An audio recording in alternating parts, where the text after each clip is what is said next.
That's really awesome. Yeah, my name is Sophia Groth, and I grew up in Northern Virginia, and then I moved to Iowa in 2014. And then I'm a freshman now at Auburn University in Auburn, Alabama.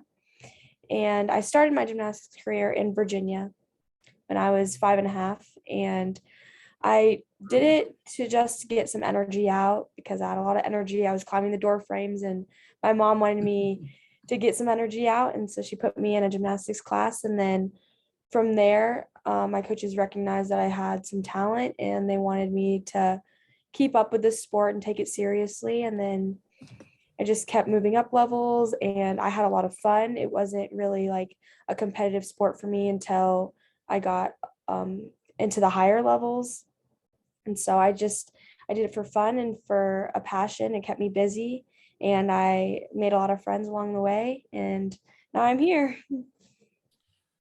Awesome. Now, it's been what? You've pretty much been doing gymnastics for roughly like 13 years. Yes, sir. Now, what made you choose Auburn and what was the recruiting process like at the time?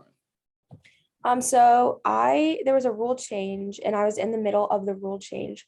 So my recruiting process started in sixth, seventh grade, which is very crazy. And the rule change made it so you can't contact coaches now until your junior year of high school, which is a much better rule in my opinion, because I was very young and I didn't even know what college was. So just being able to be in that process at such a young age was very new and challenging. And I went, I made the decision the summer between my eighth and my freshman year of high school. And the recruiting process was very intense because I was at the highest level and I was really young and I was getting approached by schools and I didn't know quite what to do because I was like, Mom, I don't even know what college is, let alone like what I want to major in. And because you definitely have to put academics first. And at that point, I was like, I'm an eighth grader in middle school. Like, I don't know what I want to study. And so I definitely looked at the gymnastics part more than academics because I was doing it for gymnastics. So just I going into my visits, I had five, I went on 5 visits. I went to Oklahoma, Denver, Georgia, LSU, and Auburn. And going into my visits, Auburn was at the bottom of my list. And I just was like, Alabama, like I've never been to Alabama. I was in Iowa where it's very different. The culture is very different. The weather is very different. And so it just wasn't on the top of my radar. And then after visiting, it was almost a no-brainer. I loved the family environment and the atmosphere here and all the support, both gymnastically and academically, because I knew obviously academics takes priority, but gymnastics was a big part of why I'm here. So just the team environment and the support system really put it above all the other schools. Excellent. Yeah, what's your current major? My current major is exercise science, and then I'm minoring in sport coaching and finance with the career goal of becoming a college gymnastics coach. Awesome. The next question is a real tough question. It's going to require some deep thinking. A Heavy Bread podcast, we love to put our guests on the spot from time to time. Last gymnast that we had on the show, Donnell Wittenberg. We asked him, if he was introducing, promoting, and developing the sport of gymnastics to a low-income area, where would he start? What are some of the focus points that he would hit on? So, Sophia, if you were introducing, promoting, and developing the sport of gymnastics in a lower income area, tell us kind of how you would set up shop, so to speak. Okay, so definitely gymnastics is hard because it does require a lot of financial stability and it's a big financial commitment. But my mom did lose her job right before we moved to Iowa. And so it was finances became a struggle and it was hard to stay in the sport because I was at a high level and you can't take a lot of time off of gymnastics without like moving away from the sport because it's hard to come back. But just introducing the sport to a low income area, I would say to get into your rec classes because starting from at a low level and just being able to see if you like gymnastics and see if you have a passion for it because it takes a lot. It's a big commitment. And those lower classes meet few hours and it's not as big of a commitment.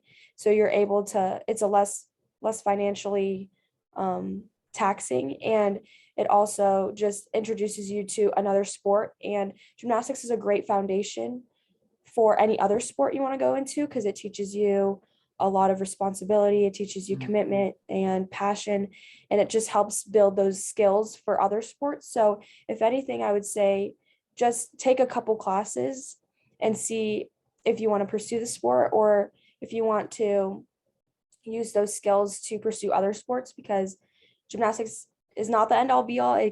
There's so many other sports that are for other people, but gymnastics is definitely a special sport.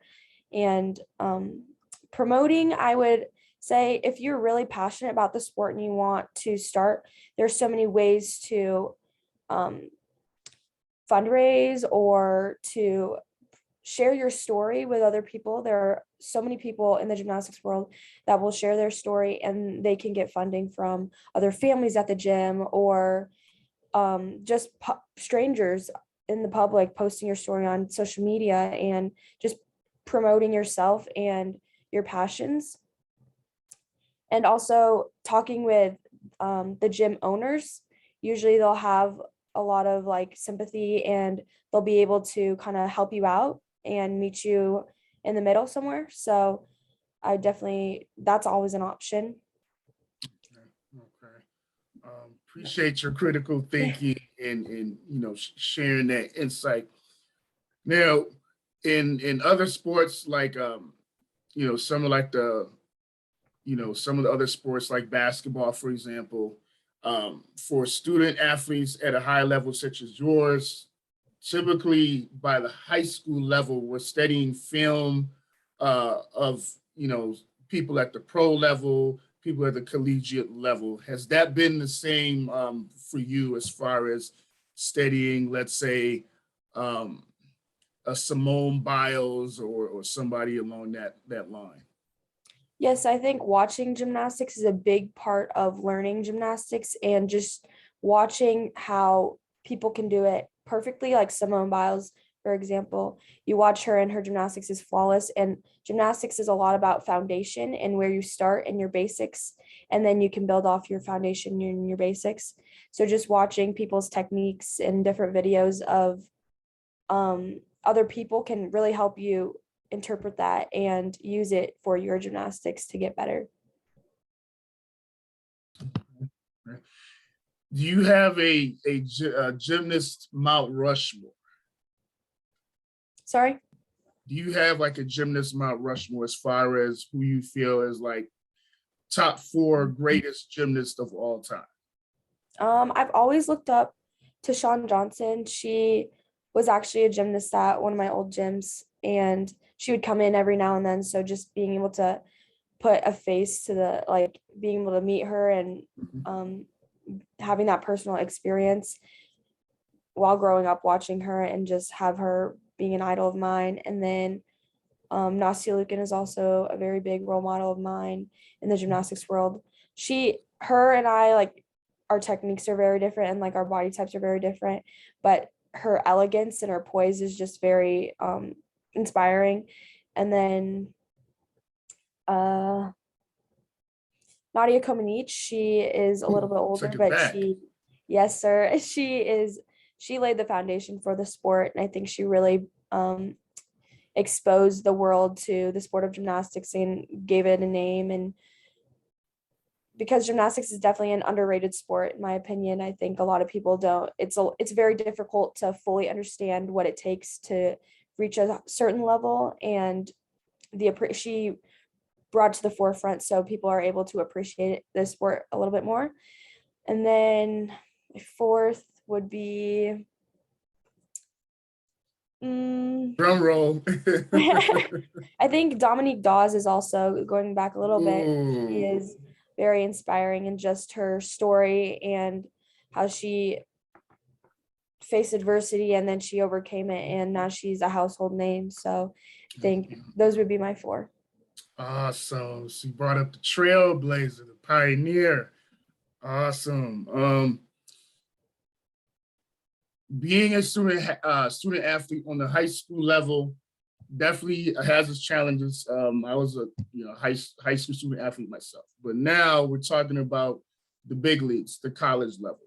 Kind of share with our young viewers a day in the life of a college student athlete. So I usually start my day with school, and I go to school in the mornings and have two classes, and then right from school I go to treatment and physical therapy.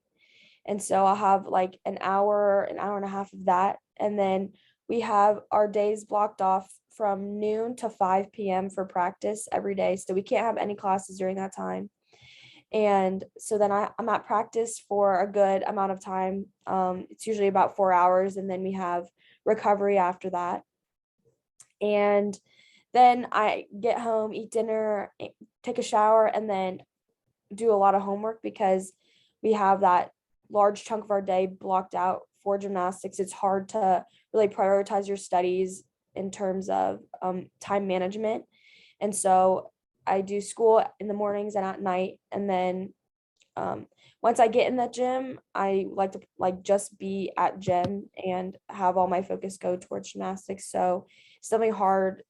The biggest adjustment from high school to college is time management and learning how to build your schedule to where it works best for you because everybody is different. So you may get advice from older classmates and teammates and whatnot, but you have to really find out what works best for you because in college you have to become very independent very quickly. It's another very big adjustment, and you have all these people supporting you, but you also have to know how to use your support system and where they come into your schedule. So I think just being able to find that rhythm as quickly as possible is the biggest adjustment from high school to college. Okay, at that level. And as far as like a tool bag, so to speak, for high school juniors and seniors that do hope to get that college gymnastics scholarship, what are some of the things that you would put into their tool bag? I would think boldness is definitely a very big thing. Boldness and courage, because you have to put yourself out there. You have to get yourself out of your comfort zone and break those barriers because the recruiting process is very intense and everybody wants to be a college athlete. So you have to really put yourself out there and show coaches why you stand out over others. And then I would also say organization. Organization is a big one because you need to be able, that includes like time management and then just knowing what to prioritize in terms of getting to the next level. And it's very hard to balance academics and athletics because you want to prioritize athletics, but I've realized like college, I'm here for an education. So education comes first and then athletics comes second. So just learning how to balance that and prioritize that. And those would probably be my two biggest things. And then obviously you have to keep things light and fun because you don't want to be too intense about everything because at the end of the day, you're here to have fun and to make good memories and to prepare yourself for the future. So just to put things in perspective and know that you can have goals and you're going to go after your goals, but at the end of the day, if you're not having fun, then it's not going to be worth it. And speaking of bag and having fun, top 10 gymnast bag necessities. Hit me with some of the few things that you guys and ladies have in those giant duffel bags.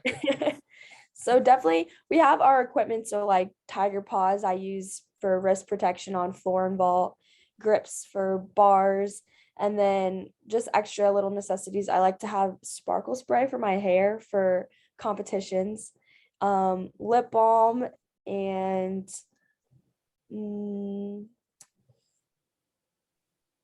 oh, I like to keep a journal. So we have journals that we write like our goals before meets and just like some thought processes. Um, Water bottle for sure. Got to stay hydrated. Facts. Extra hair clips and hair ties because you never know. Hairspray is a big one. Um, makeup is makeup is good because now that I'm on TV, like I have to look good. A snack. Snacks are very important for fueling purposes and just keeping that energy because you burn a lot of calories and stuff during gymnastics, so you need to refuel. What kind of snacks are ideal for gymnasts? You guys are flipping and went upside down, sideways. Like, what are some of the fuel options that you all go? So everyone works differently. I know a couple girls on a team can eat like full meals right before they go and Oh stuff. wow. Yeah. Personally for me, I like to keep things like light. So just like deli meat and cheese and pretzels are a good one, fruit snacks. We have these Gatorade energy chews, which are really great just in between Mm. events. But yeah. Future outlook. What's your kind of your 4-year goal plan when you're looking at that crystal ball? So I do like to, it's hard for me to think about the future because things change so quickly. And I like to stay in the moment and be present, but ideally, I'd like to make history with this team because this, I want to make my college experience and time here memorable and make Making history it count. because I know our capabilities and I know that we're capable of doing so. And so I want to put our name on the map. And then for academics, obviously, I want to get my degree and be able to use what I've learned to build myself up for the future and to make connections because connections are a very big thing for college gymnastics and getting jobs. So increase my connections in my cohort and my community. And then, yeah. Building your network. Now, a question that you're probably not used to hearing on our podcast. We can't let our guests go unless we get this question. So, Okay. if you were coming up with a movie about you so far in your young life so far, what would be the title of that movie and what actress would play you and why? Okay. So I'm actually writing in the process of writing this book and it's called Worth It. And it's the process of starting gymnastics and like just the journey of gymnastics and starting from the beginning and getting to the collegiate level and working towards this one goal, which is college, and seeing if all those years of hard work were made it worth it. And so I think it would be called Worth It. And then actress, I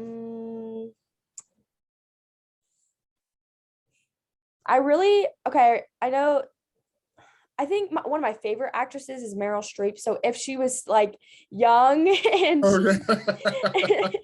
and if she was like able to play the role, I think Meryl Streep would be really good. But yeah. Awesome.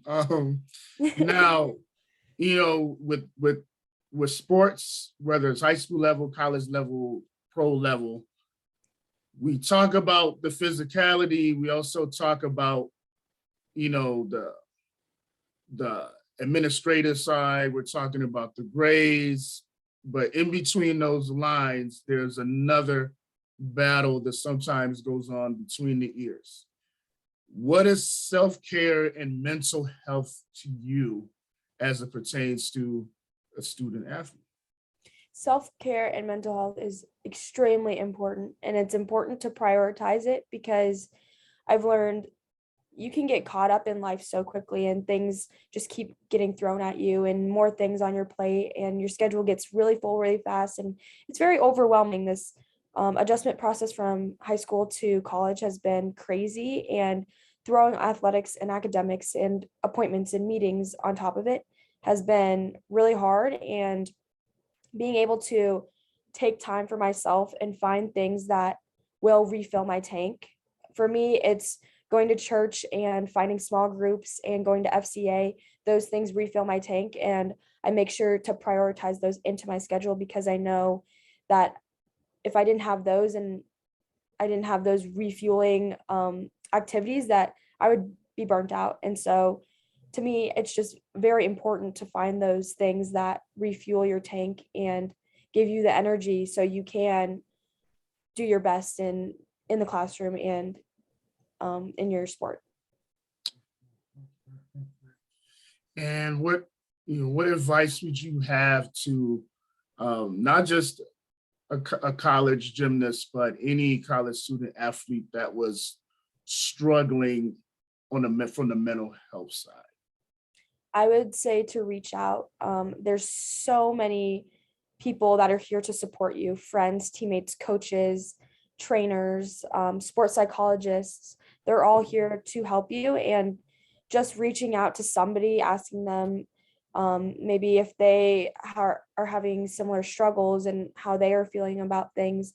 Just having someone to talk to is always a good option because it really gives you perspective, and it helps you feel like you're not alone, because you're not alone and everybody's going through the same thing and everyone struggles. So definitely reaching out is a big one, and finding those support system people, because they may be surrounded by you, but if you don't know they're there, it's really hard to take advantage of them. So finding those resources is probably my biggest piece of advice.